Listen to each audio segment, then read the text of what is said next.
The thunder of the hammer echoes off the limestone walls, and the hot, dusty air of ancient Jerusalem fills your lungs. Can you feel the weight of the gazes? The palpable tension that hangs over the assembled crowd? Have you ever wondered what it was like to stand in court 2,000 years ago, when your life hung in the balance and the laws that would decide your fate were so different from those we know today? On the same streets where Jesus walked, ordinary men and women faced accusations, witnesses and judges in a judicial system that surprisingly contained elements that still echo in our modern courtrooms. But what few people know is that recent excavations at Herod's palace have uncovered clay tablets inscribed with sentences that completely challenge our understanding of the trials of that time. While the sacred texts give us only glimpses of the Hebrew-Roman judicial system, archaeological discoveries at Qumran show us that the concept of testimony in first-century Jerusalem was profoundly different from what we imagined. A single detail about how the accused were interrogated can completely transform your understanding of the trial narratives you've read in biblical texts since childhood. In the next few minutes, you'll not only learn about how criminals were tried in the dusty courts of ancient Palestine, but you'll discover a new perspective on your own spiritual journey and the deeper meaning of divine justice that transcends the shocking truth about the Judean courts that the Gospels don't fully reveal.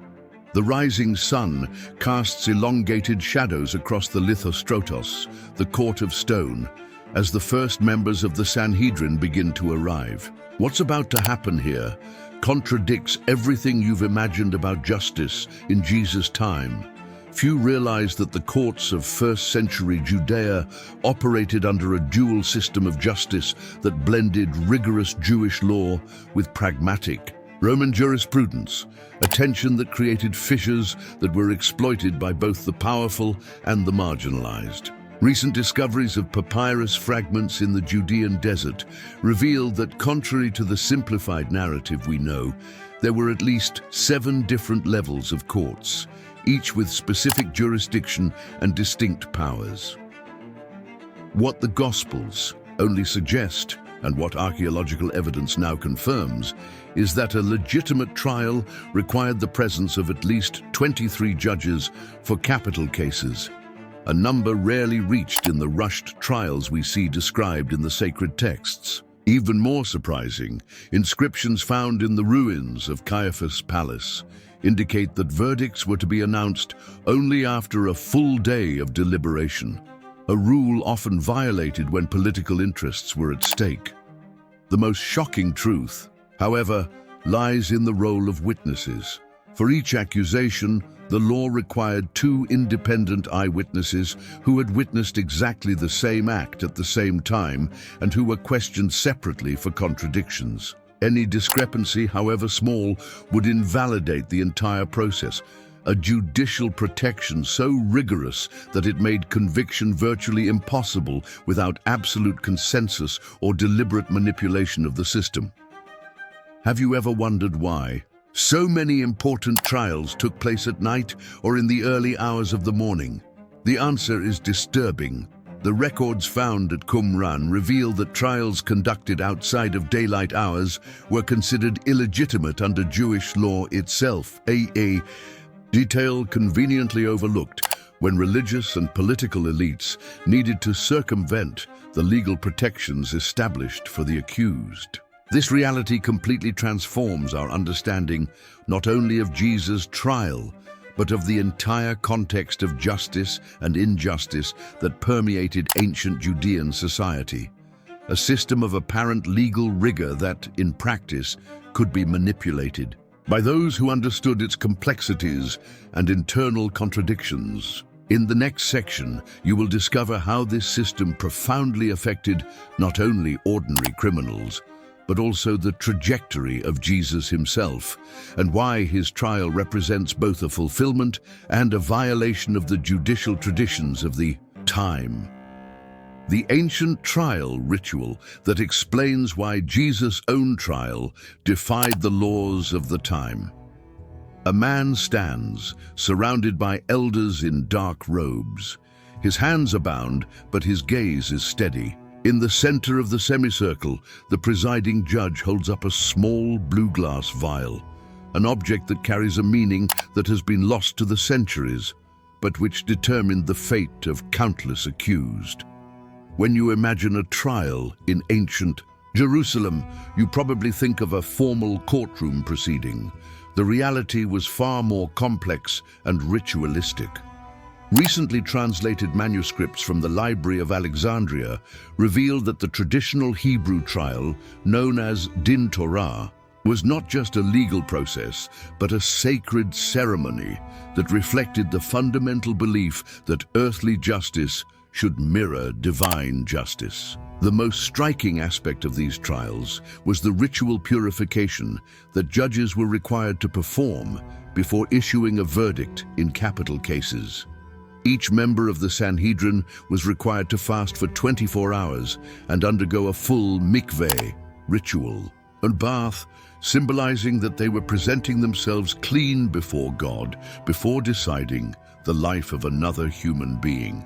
Artifacts discovered in the Qumran caves include small containers of consecrated oil that were passed between judges as part of a solemn oath of impartiality.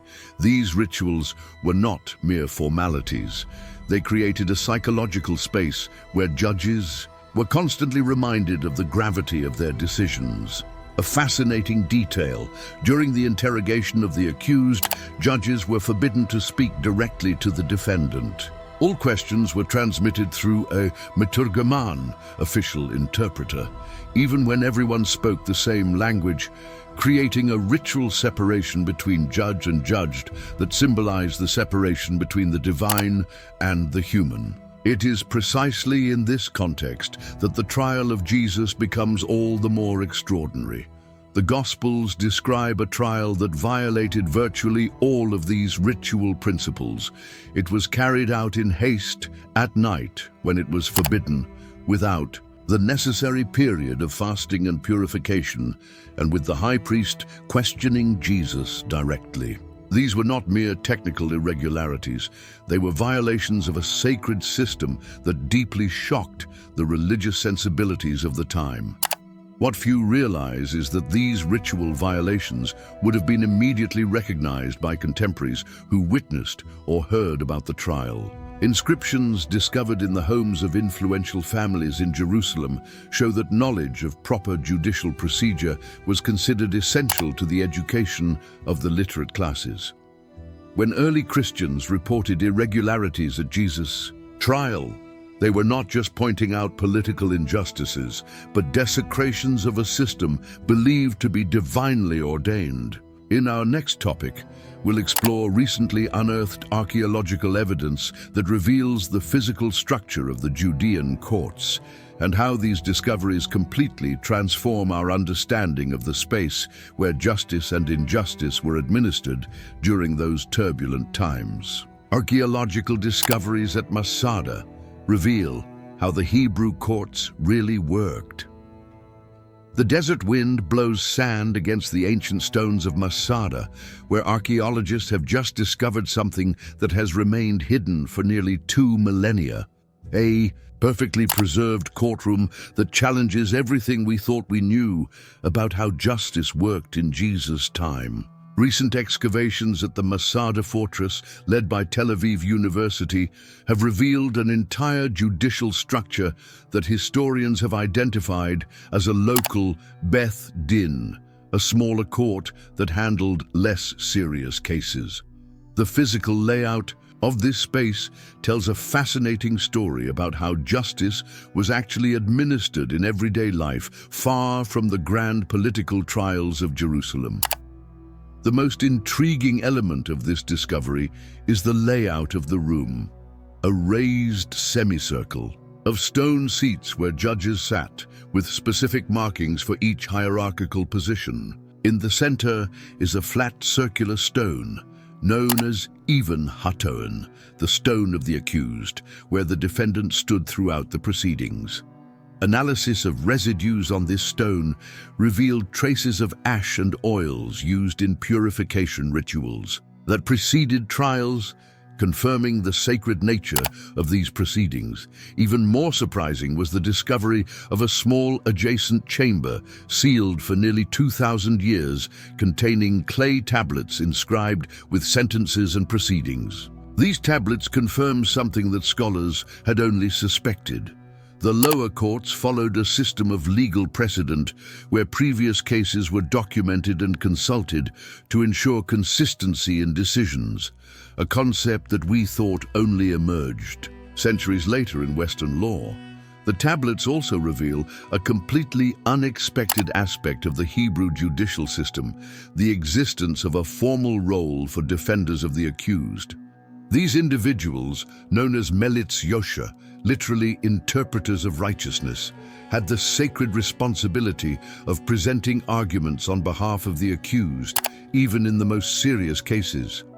The absence of such an advocate at any capital trial automatically invalidated the proceedings, a crucial detail that completely reshapes our understanding of the accounts of the trials of Jesus and other famous prisoners of the time.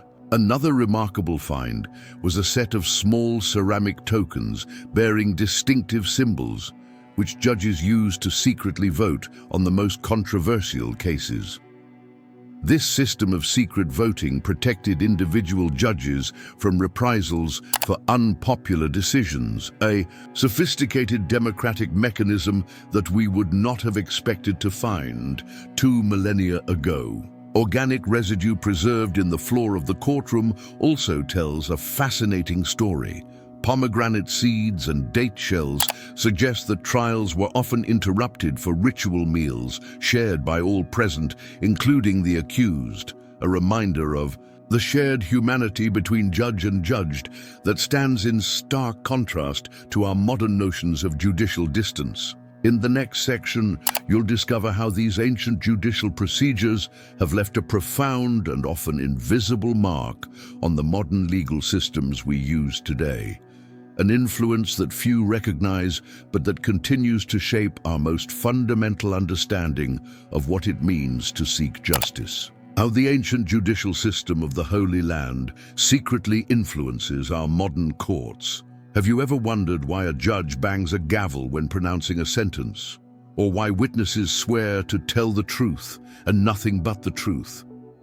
Visage. Answers lie buried in the dusty streets of Jerusalem, where familiar practices in our modern courts have quietly emerged over the centuries. When you enter a contemporary courtroom, you rarely realize that you are stepping into a space designed according to principles that hark back to the courts of the Holy Land. The elevated position of the judge, physically separated from the other participants, is a direct echo of the layout of the Sanhedrin, where judges sat on elevated seats to symbolize their position as intermediaries between the divine and the earthly. This architecture is not just functional, it is a direct legacy of a worldview that viewed judgment as a sacred act. Even more surprising is how the procedure of cross-examination, a cornerstone of our Western judicial systems, was first codified. In the courts of ancient Judea, documents discovered in caves near the Dead Sea detail a sophisticated system known as chakirot udrishot, literally investigations and inquiries, in which witnesses were asked 7 key questions that were supposed to establish consistency of time, place, and circumstance. This technique, refined by Roman jurists and later incorporated into medieval canon law, forms the backbone of the adversarial procedures we use today. What few modern lawyers recognize is that even the concept of reasonable doubt has its roots in the first-century Hebrew judicial system. The Mishnah, compiled around 200 CE, but recording much older oral traditions, states that it is better to free 1,000 guilty men than to condemn 1 innocent man, a principle that surprisingly predates by nearly 2 millennia Blackstone's famous formulation that underpins modern Anglo-American law. Perhaps most fascinating is the discovery that the very concept of judicial precedent, the idea that previous decisions should inform similar current cases, was already widely used in the courts of Judea. Tables of decisions known as Gezerot were kept by scribes to ensure consistency in sentencing. This system, rediscovered during the Crusades and brought back to Europe, would eventually evolve into the doctrine of stare decisis that governs common law systems throughout the English-speaking world. Even the seemingly modern practice of criminal rehabilitation has roots in the judicial practices of ancient Israel. While we might imagine that justice in that era was purely retributive, inscriptions found at Tel Rehov reveal a sophisticated system of teshuvah, literally return or repentance, where certain offenders could perform specific community service tasks as a means of reintegrating into society, a practice that predates our programs of probation and community service by millennia. In the next section, you will discover one of the most controversial and deliberately obscured aspects of the judgments of ancient Judea, the mysterious night, trials that defied the very laws that regulated them, and how they were used to shape the course of history in ways that remain relevant today. The hidden secret of the night trials that changed the fate of many in ancient Jerusalem. The moon rises over the walls of Jerusalem, casting shadows across the deserted streets. Inside the palace of the high priest, oil lamps illuminate grave, faces gathered in secret. What is happening here explicitly violates the very law these men swore to uphold, a secret that shaped the fate of countless lives and continues to echo through the centuries. One of the most startling revelations of the Dead Sea Scrolls was the unequivocal confirmation that the night trials were expressly forbidden by Jewish law. The Sanhedrin tractate, preserved among these scrolls, explicitly states, "A capital verdict should never be pronounced after sunset." This prohibition was no mere technicality, but reflected a deep philosophical concern. Justice was to be administered in broad daylight, visible to all, as a symbol of divine transparency. However, recent excavations in the foundations of the ancient palace of Caiaphas have revealed a secret chamber specifically designed for nighttime meetings of the Sanhedrin, a space with acoustics that prevented voices from being heard outside, and passages that allowed participants to enter and exit without being observed by the public. The existence of this room confirms what many historians have suspected. There was a parallel system of shadow justice operating on the fringes of the official system. The purpose of these nighttime trials was primarily political. Inscriptions found in Tiberius document that politically sensitive cases, particularly those involving charges of blasphemy, sedition, or collaboration with Rome, were often conducted under cover of darkness to avoid popular unrest or interference from rival factions. These sessions were technically illegal, but their results were later formalized in brief daytime sessions that served only as a front for decisions already made. Even more disturbing is the discovery of small wax seals found in the temple ruins, bearing the names of influential families, suggesting a system of judicial immunity for certain privileged citizens. These seals apparently guaranteed that their bearers would never be subjected to night trials, a privilege that effectively created two classes of citizens before the law: those who would always receive the full protection of formal proceedings, and those whose fates could be decided in the shadows. The darkest aspect of this parallel system was the disparate treatment of witnesses. During formal daytime trials, false witnesses faced the same punishment as would be meted out to the accused, a crucial safeguard against perjury. However, fragmentary records found at Caesarea indicate that during night trials, this rule was often waived, allowing questionable testimony to be used without risk to the witnesses. Ironically, These secretive proceedings have left distinct archaeological traces. Special oil lamps with double chambers that allowed enough light to read documents, but not to fully recognize the faces of those present, have been found only near. Sites associated with the Sanhedrin and the residence of the high priest. Silent artifacts of a justice system that operated in the shadows. In the next section, you will discover how the fundamental concept of witness in ancient Judea was radically different from what we imagine today. A revelation that completely transforms our understanding not only of historical trials, but of the very foundation of biblical truth and justice. The transformative revelation on the meaning of witness that redefines our understanding of biblical justice. A man stands in court, raises his right hand and declares, "I bear witness." But what did it really mean to bear witness? In first century Jerusalem, the answer profoundly challenges our modern understanding and reveals a concept of truth that is far more nuanced than we have ever imagined. The Hebrew word for witness, idi, carries a much deeper meaning than its modern counterpart. Newly translated manuscripts reveal that to bear witness was not simply to report what one saw, but to assume a sacred responsibility to embody the truth. In ancient Judea, to become a witness meant to establish a spiritual connection with the event witnessed, a connection so profound that one literally became a truth bearer. Inscriptions found around the temple detail a witness preparation ritual that included purification, prayer, and a formal oath invoking not only the name of God, but also the memory of the witness's ancestors, making the act of witnessing not just an individual responsibility, but a generational one.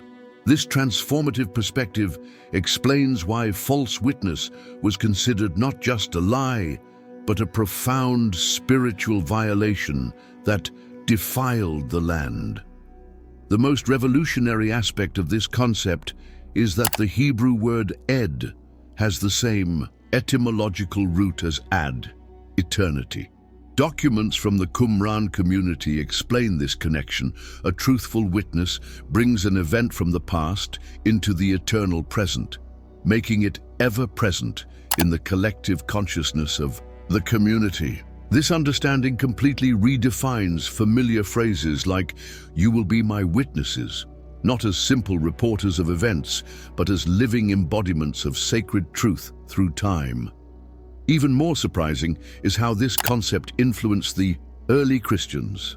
Linguistic analyses of coined Greek fragments of the Gospel of John reveal that when Jesus is described as bearing witness to the truth, the verb used, martyrio, deliberately connects the concept of witnessing with the later concept of martyrdom, suggesting that the true witness is willing to embody the truth even to the point of death. Artifacts discovered in ancient Antioch confirm that the early Christians understood their role as witnesses in this deeply Jewish sense, not as mere reporters of events they had witnessed, but as living guardians of a truth that transcended time and space, a truth that they literally embodied in their lives and were willing to defend with their blood. This revelation completely transforms our understanding of the concept of justice in the Bible.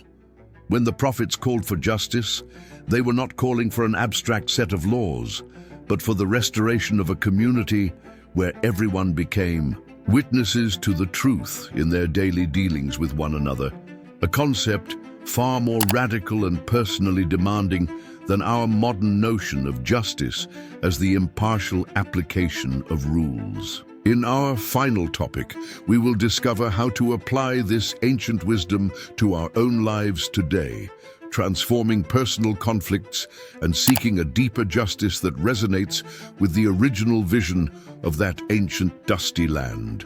How to apply ancient judicial wisdom to transform your personal conflicts and seek true justice. Today, imagine yourself walking the narrow streets of first-century Jerusalem.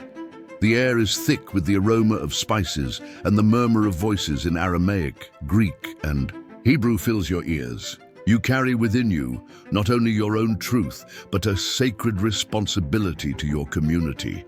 How can this ancient wisdom transform your modern conflicts and your quest for justice today? The first step to applying the judicial wisdom of the holy lent to your life is to rediscover the true meaning of bearing witness.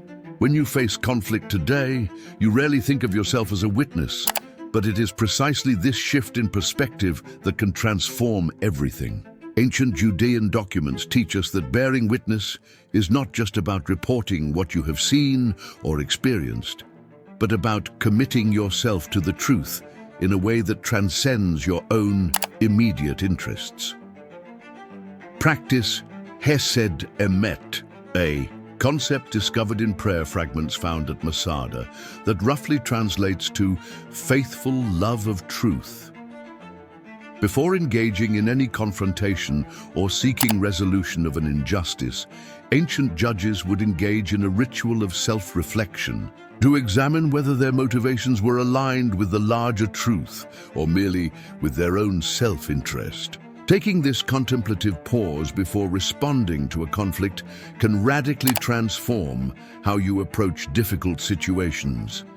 The judicial procedures of ancient Judea also offer us a powerful model for resolving communal conflicts. The concept of Din Shalom, literally judgment of peace, revealed in inscriptions from Sepphoris, teaches us that the ultimate goal of justice was never punishment, but the restoration of communal balance. When seeking justice in a conflict, ask yourself, does this solution restore relationships, or does it merely establish who is right and who is wrong?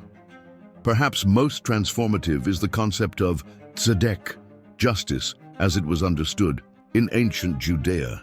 Recently deciphered inscriptions reveal that for Jesus' contemporaries, tzedek was not simply about treating everyone equally, but about ensuring that each person received exactly what he or she needed to thrive within the community. This understanding invites us to practice personalized justice in our relationships, not by treating everyone the same, but by recognizing and responding to each person's unique needs. The judicial practice of cooling off, documented in the Dead Sea clay tablets, can transform how you make important decisions. Hebrew judges would establish a deliberate period of waiting, often a full day, before rendering a verdict, allowing initial emotion to dissipate and deeper insights to emerge. Incorporating this deliberate cooling off into your important decisions can lead to choices that are more aligned with your deepest values. Finally, the ancient practice of teshuvah, literally return or repentance, offers a radically different model for dealing with wrongs and transgressions, whether your own or those of others. Historical documents show that this was not just a feeling, but a structured process of acknowledgement, restitution, transformation, and reconciliation. This framework can transform your most painful conflicts into opportunities for spiritual growth and community strengthening. The judicial wisdom of the Holy Land reminds us that true justice is never abstract. It lives and breathes in the daily choices we make, in the way we witness to truth, and in our willingness to see beyond our own wounds for the greater good of the community. When you embody these ancient principles, you are not just imitating ancient practices, but resurrecting a sacred understanding of justice that has the power to transform not only your personal conflicts, but the entire fabric of relationships around you. Just as the ancient judges of Judea sought to reflect divine justice in their earthly decisions, you too can become a channel for a deeper wisdom that transcends the boundaries of time and space, connecting your personal spiritual journey with humanity's eternal quest for truth, justice, and redemption.